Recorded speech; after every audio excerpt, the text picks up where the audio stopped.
কাউকে যদি পথে বসাতে চাও, আগে তার কোমরটা ভেঙে দাও, যেন জীবনে আর দাঁড়াতেই না পারে। আর এক একটা রাষ্ট্রের সেই কোমরটা হলো তার অর্থনীতি। বর্বর ইসরায়েলও কিন্তু তার ব্যতিক্রম নয়। এখন প্রশ্ন হলো, ইসরায়েলের এমন পৈশাচিক কর্মকাণ্ডের অর্থটা আসে কোথা থেকে? হ্যাঁ, আমার আপনার পকেট থেকেই। কোটি কোটি মুসলমান আজও না জেনে কিংবা অবহেলায় ইসরায়েলের তৈরি পণ্য ব্যবহার করে সেই অর্থনীতিতে পয়সা ঢেলে দিচ্ছে। আর সেই টাকাতেই তারা বানাচ্ছে বোমা, গড়ছে ড্রোন, কিনছে ভারী ভারী অস্ত্র। ভাবুন একবার, হাতে যে কোকের বোতল, মুখে যে চকলেট, চোখে যে মোবাইলের আলো, তার পয়সা থেকেই খোঁড়া হচ্ছে গাজার শিশুদের কবর।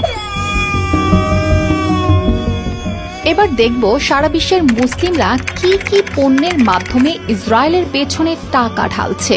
Coca Cola, Pepsi, McDonald's, Starbucks, Nestle, এইসব কোম্পানির সরাসরি বা পরোক্ষভাবে ইসরায়েলি অর্থনীতিতে অবদান রয়েছে। প্রযুক্তির দুনিয়ায় HP, Intel, Dell, Siemens, Google এর সবকিছুতেই অংশীদারিত্ব ইসরায়েলি সংস্থার সঙ্গে যুক্ত।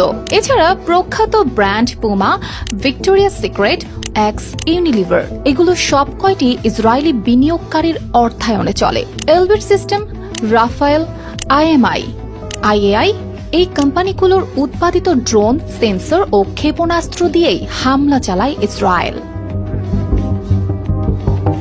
মুসলিমরাই যদি একসাথে দাঁড়িয়ে ইসরায়েলের পণ্য বয়কট করে, তাহলে কি হবে? প্রথম ধাক্কাটা লাগবে সরাসরি ইসরায়েলের রপ্তানিতে। প্রতি বছর ইসরায়েল প্রায় 6,000 কোটি ডলারের পণ্য রপ্তানি করে। এর মধ্যে 15 থেকে 20% বাজার মুসলিম বিশ্বে। যদি এই বাজারটা একত্রে বন্ধ হয়ে যায়, তাহলে তাদের বছরে অন্তত 1,000 কোটি ডলারেরও বেশি ক্ষতি হবে।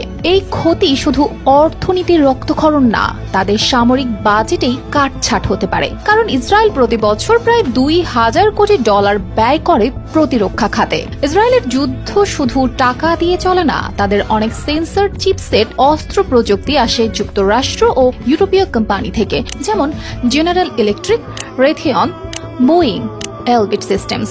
যদি এসব কোম্পানির উপর আন্তর্জাতিক চাপ আসে, তারা চুক্তি বাতিল করতে বাধ্য হয়। তাহলে বুঝতে পারছেন তাদের অর্থনীতি কোথায় গিয়ে ধাক্কা খাবে। একটি উদাহরণ টানা যাক। 2021 ইউরো কাপে এক প্রেস কনফারেন্সে ক্রিস্টিয়ানো রোনালদো কোকাকোলার বোতল সরিয়ে দিয়ে বলেন, পানি পান করো। তার মাত্র এক ইশারায় কোকাকোলার শেয়ারের পতন হয় এবং লোকসান দাঁড়ায় প্রায় 400 কোটি ডলার। এটাই প্রথম না, ইসরায়েলের পণ্য আগেও বহুবার মুসলিম বিশ্বে বয়কটের মুখে পড়েছে।